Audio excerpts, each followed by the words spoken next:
Myself, Sri Balaji, Assistant Professor in the Department of Management Studies, Bharat Institute of Higher Education and Research.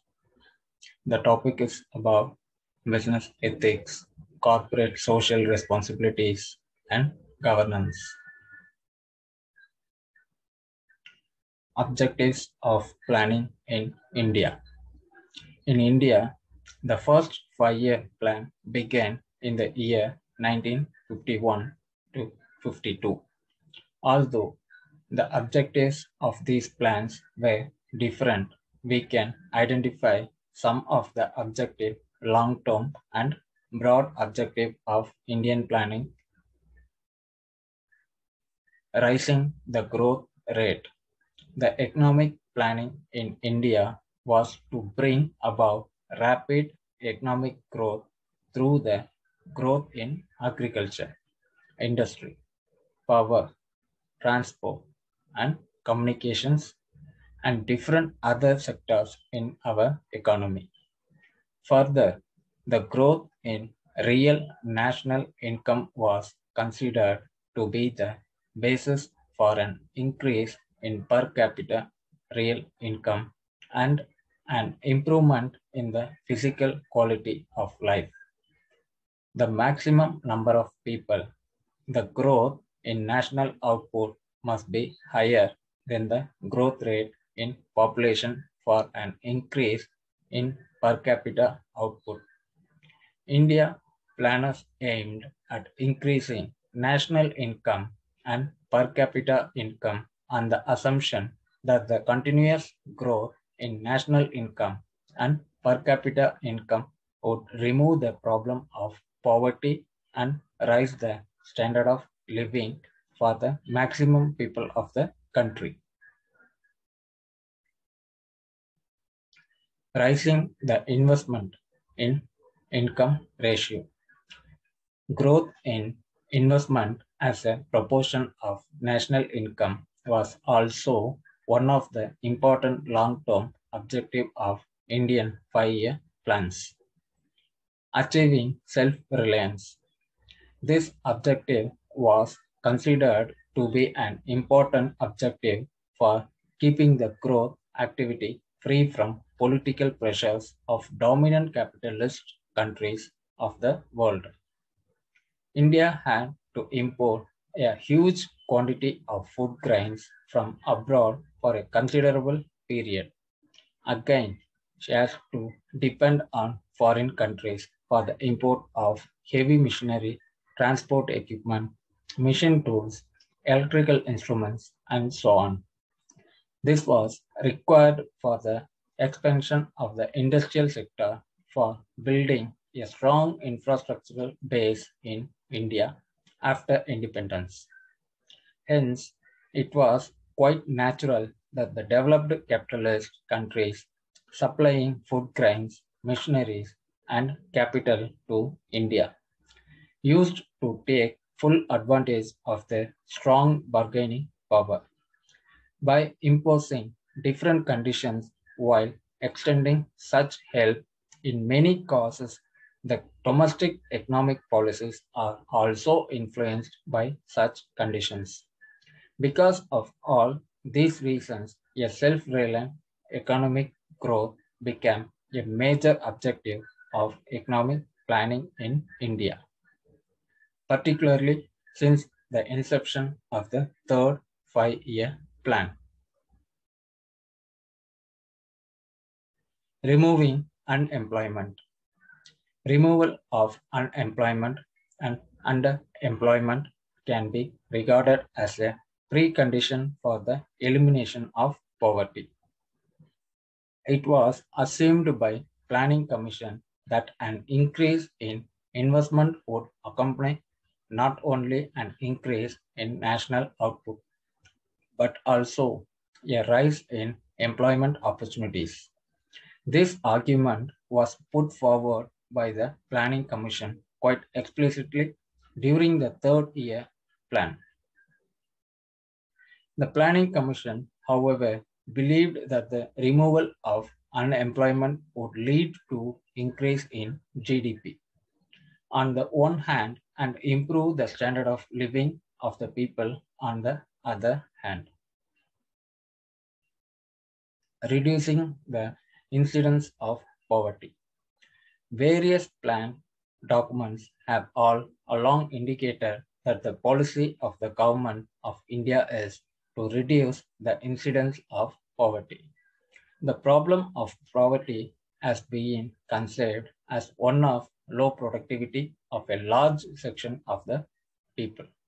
Hence, to remove these handicaps of the poor and to integrate them in the growth process, elevation of poverty became one of the broad objectives of Indian planning.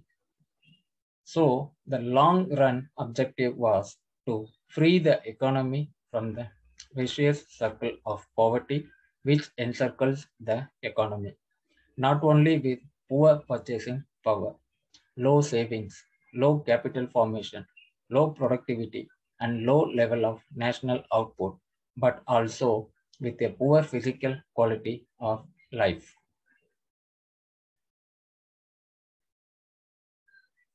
Reducing income inequalities. Indian planners visualized the creation of a socialist pattern of society where each member of the society would get equal opportunities in the fields of education, health, nutrition, occupation, etc. Hence, they felt the need for reducing income and wealth inequalities in our society. These inequalities have their roots in the feudal system, hence, reduction in home and wealth necessitated the abolition of semi feudal relations of production in Indian village. Thus, the objective was to abolish the zamindari system, impose ceilings on land holdings, and distribution of surplus land among the landless in rural areas.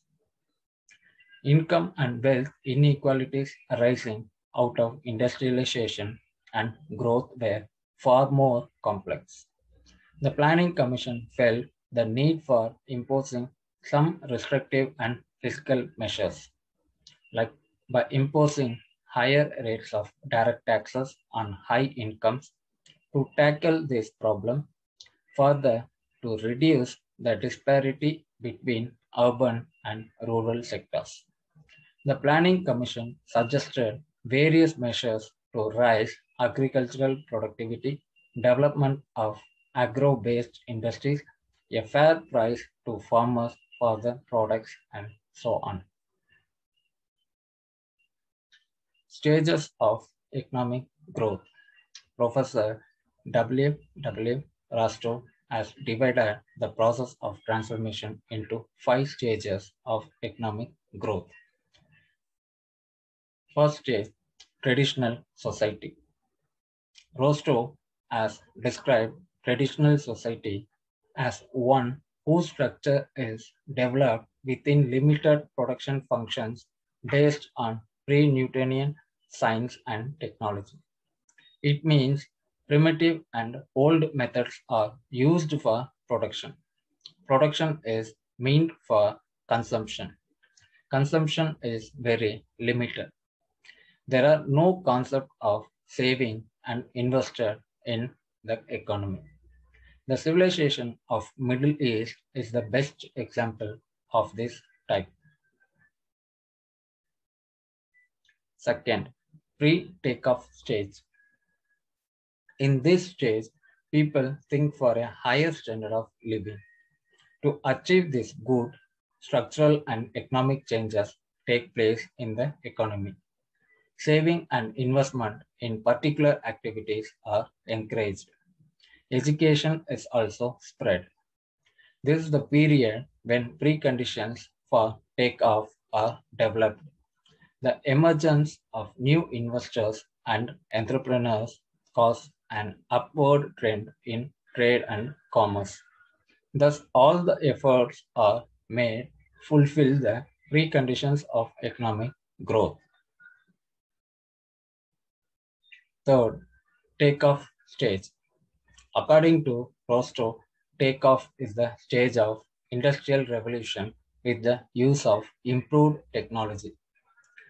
It is also called a great watershed in the life of modern society. All type of socio-economic infrastructure have been laid. As a result, growth process starts. There is a high rate of saving and investment, and the rate of capital formation is very fast. There is development of both consumer and capital goods industries. 4. Drive to maturity. After attaining self-sustainable growth, economy is ready for a drive to maturity. At this stage, economy moves towards the goal of becoming a mature economy. In fact, this is the period when a society has effectively applied the range of modern technology. Thus, modern technology is adapted in all sectors of production. At this stage, working force organize themselves in order to have greater economy and social security. Here, international trade also occupies a significant place. The rate of investment and capital formation are extraordinarily increased. High mass consumption. It is the final stage of production. This stage occurs after attaining the stage of drive to maturity. In this stage, leading sectors produce durable consumer goods and services. Per capita output or income of the country become very high. In fact, standard of the people can be guaranteed for all members of the society. This lead to the foundation of welfare state. Many countries of Western and Northern Europe have attained this stage. Provisions of the New Industrial Act 1991. The new industrial policy has made very significant changes in four main areas: industrial licensing role of public sector, foreign investment and technology, and the MRTP Act. The major provisions of this act are discussed below. Abolition of industrial licensing. In the earlier industrial policy, industries were subjected to tight regulation through the licensing system. Though some liberalization measures were introduced during 1980s that positively affected the growth of industry. Still, industrial development remained constrained to a considerable extent. The new industrial policy abolishes the system of industrial licensing for most of the industries.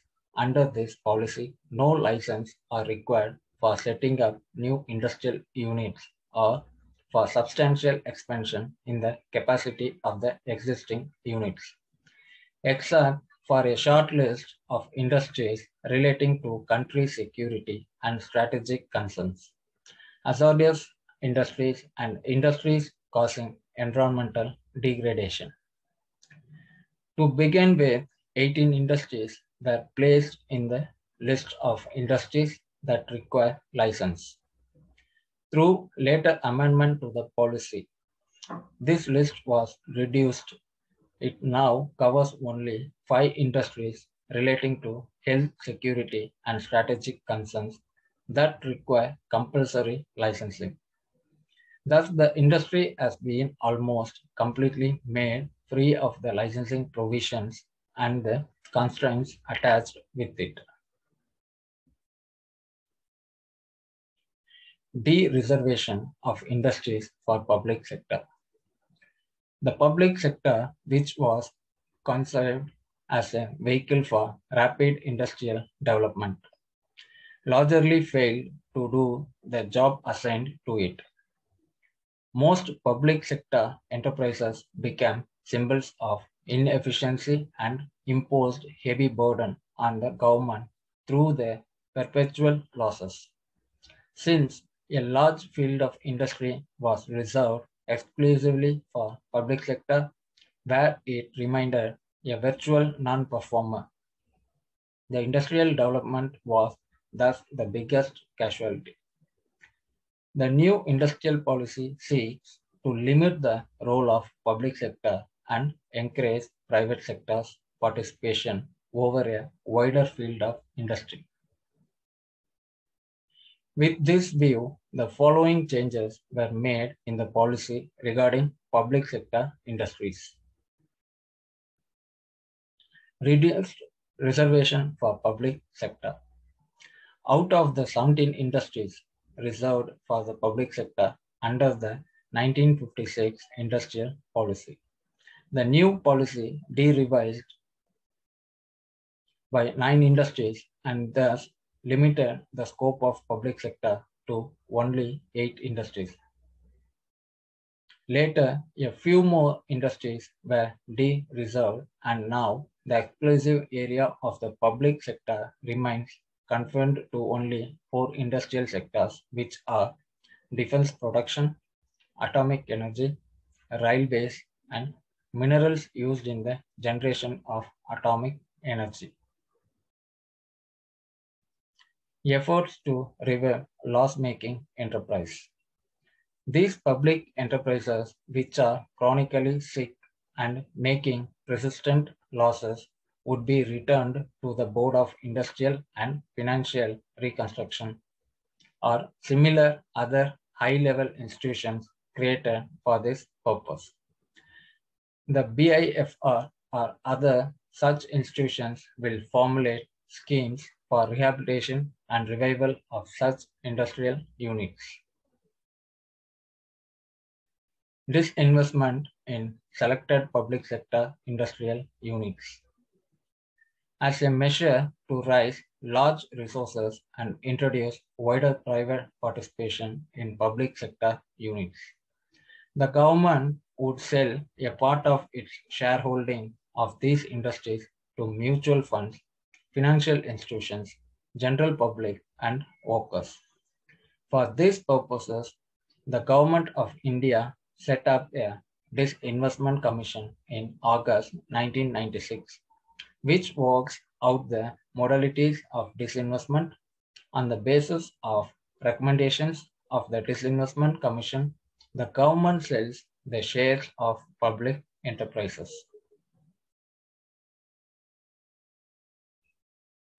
Greater autonomy to public enterprises. The new industrial policy seeks to give greater autonomy to the public enterprises in their day-to-day working.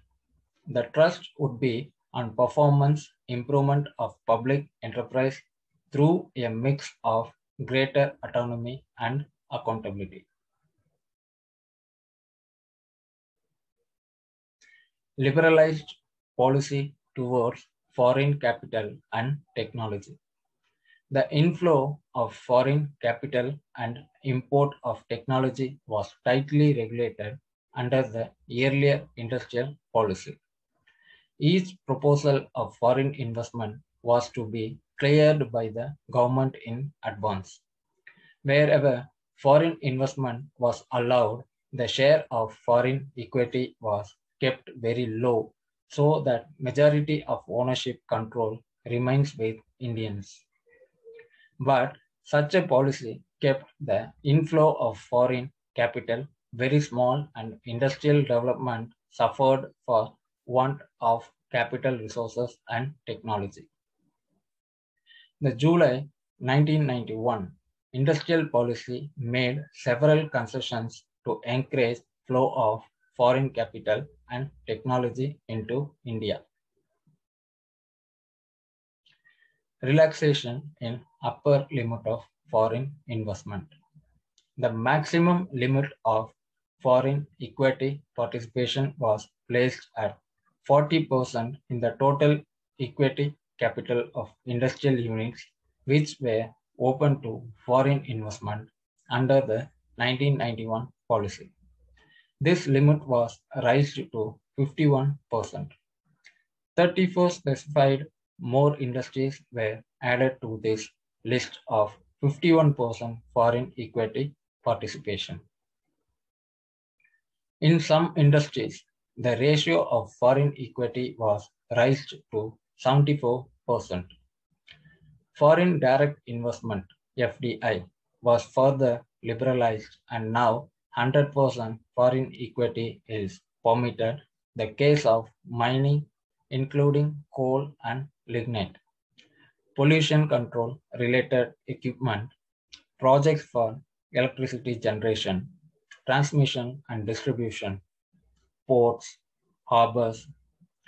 Recent decision taken to further liberalize FDI include permissions for 100% FDI in oil refining.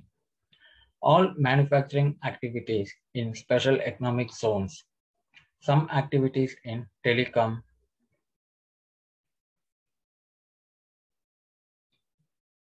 automatic permission for foreign technology agreement. The new industrial policy states that automatic permission will be granted to foreign technology agreements in the high priority industries. Previously, technology agreement by an individual company with foreign parties for import of technology required advance clearance from the government. This delayed the import of technology and hampered modernization of industries. Now, the Indian companies would enter into technology agreements with foreign companies and import foreign technology for which permission would be automatically granted provided the agreements involved a lump sum amount of up to rupees 1 crore and royalty up to 5% on domestic sales and 8% on exports. Changes in the MRTP Act. According to the Monopolies and Restrictive Trade Practice MRTP Act 1969, all big companies and large business houses which had assets of 100 crores or more according to the 1985 amendment to the Act were required to obtain clearance from the MRTP Commission for setting up any new industrial unit because such companies called MRTP companies were allowed to invest only in some selected industries. Thus, besides obtaining a license, they were also required to get MRTP clearance. This was a big implement for industrial development as the big business firms which had the resources for development could not grow and diversify their activities. Greater support to small-scale industries. The new industrial policy seeks to provide greater government support to the small-scale industries so that they may grow rapidly under environment of economic efficiency and technological upgradation. A package of measures announced in this context provides for setting up an agency to ensure that credit needs of these industries are fully met. It also allows for equity participation by the large industries in the small-scale sector not exceeding 24% of their total shareholding. This has been done with a view to provide small-scale sector and access to the capital market and to encourage their upgradation and modernization. The government would also encourage the production of parts and components required by the public sector industries in the small-scale sector. Other provisions. Besides above discussed measures, the Industrial Policy 1991 announced some more steps to promote rapid industrial development. It said that the government would set up a special board which has established as Foreign Investment Promotion Board, FIPB, to negotiate with a number of international companies for direct investment in industries in India. It also announced the setting up of a fund called National Renewal Fund to provide social security to retrenched workers and provide relief and rehabilitate those workers who have been rendered unemployed due to technological changes. Economic factors affecting business. Entrepreneurship tends to focus on identifying and fulfill consumer needs in specific niche markets. But all businesses can be affected by large-scale economic trends. Accounting for trends in the overall economy can help business managers make better decisions. Economic factors that commonly affect businesses include consumer confidence, employment, interest rates, and inflation. Consumer confidence. Consumer confidence is an economic indicator that measures overall consumer optimism about the state of the economy. Confident consumers tend to be more willing to spend money than consumers with low confidence, which means businesses are more likely to propose when consumer confidence is high. Periods of high consumer confidence can present opportunities for new business to enter the market, while periods of low confidence may force companies to cut costs to maintain profits. Employment. The economy tends to follow a business cycle of economic booms followed by periods of stagnation or decline. During boom periods, jobs tend to be plentiful since companies need workers to keep up with demand. When unemployment is low, consumer spending tends to be high because most people have income to spend, which is good for business and help drive growth. When unemployment is high, consumer spending tends to be low because unemployed people don't have access income to spend. Interest rates. An interest rate is the amount that a lender charges an individual or business to borrow money. Some small businesses rely on loans from banks or other financial institutions as a source of financing.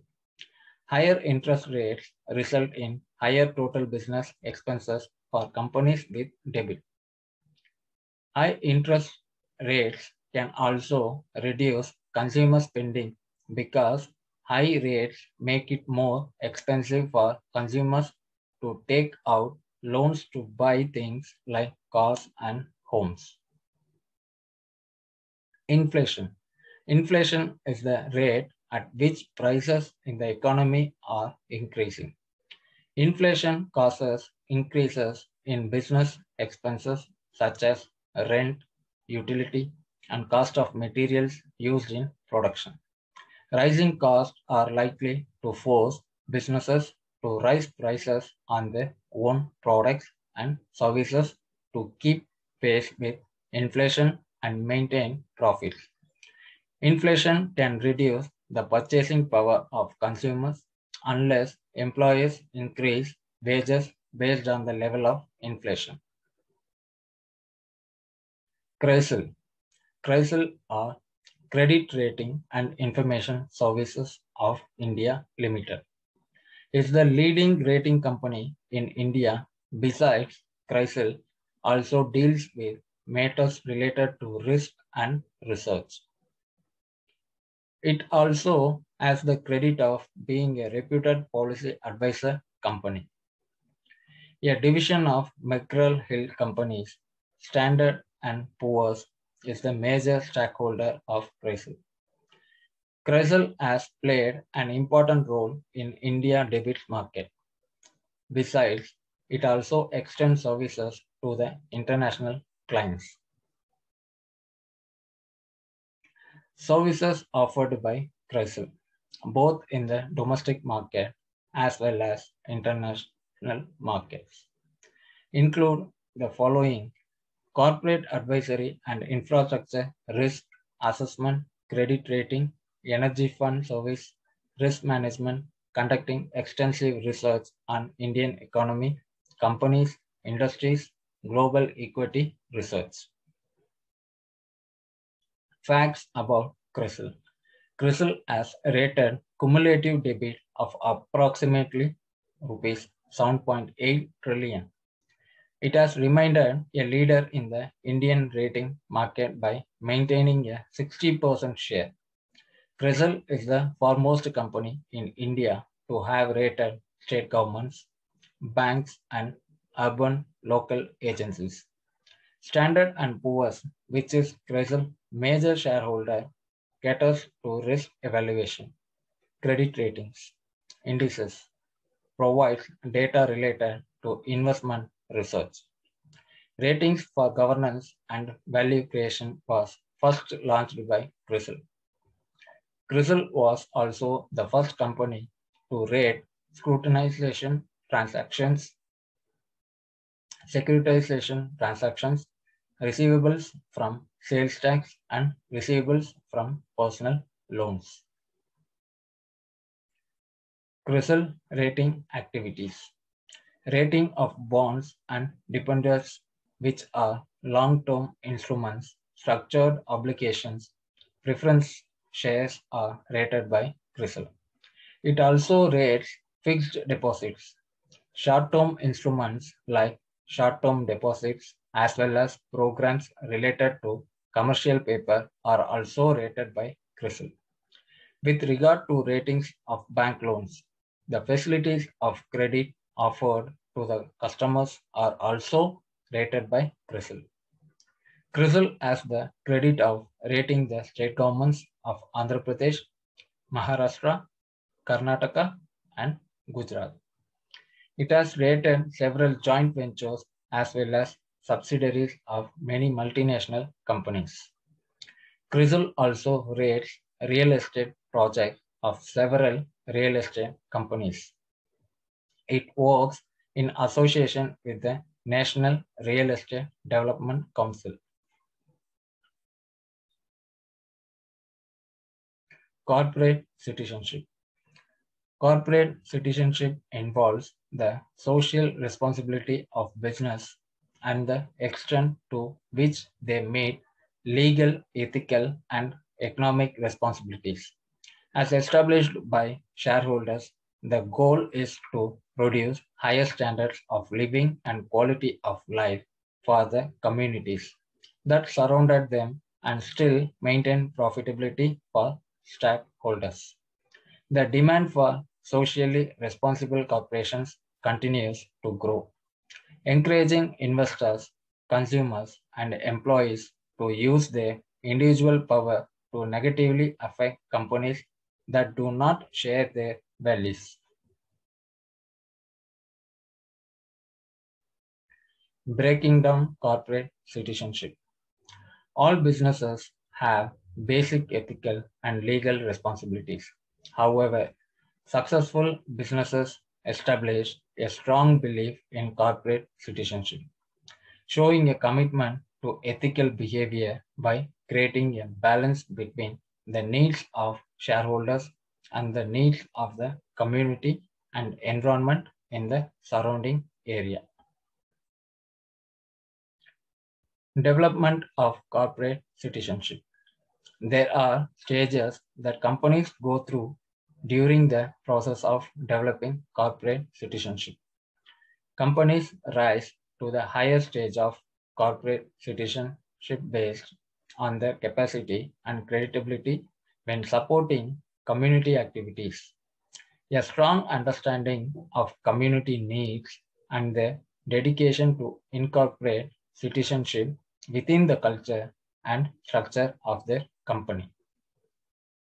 The 5 stages of corporate citizenships are elementary, engaged, innovative, integrated, and transforming. Elementary.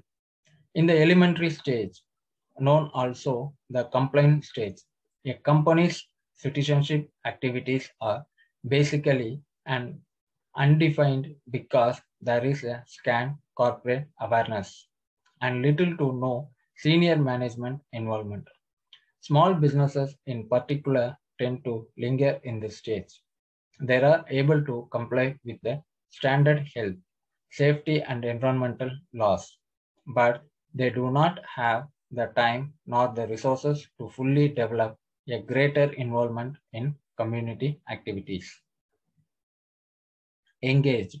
In this stage, companies will often develop policies that promote the involvement of employees and managers in activities that exceed rudimentary compliance to basic laws. Senior management is more active in developing policies for the entire corporation and assigning to all levels of management more sophisticated standards for corporate citizenship. Innovative. Citizenship policies became more comprehensive in this stage. This occurs through increased meetings and consultations with shareholders and through participation in forums and other outlets that promote innovative corporate citizenship policies. Typically, this is the stage where corporate citizenship policies are funded and activated and become functional with assistance and support from upper level management. Transparency comes into play in this stage as companies typically monitor how successfully they have become involved in the community, with results of this monitoring being made available through public reports.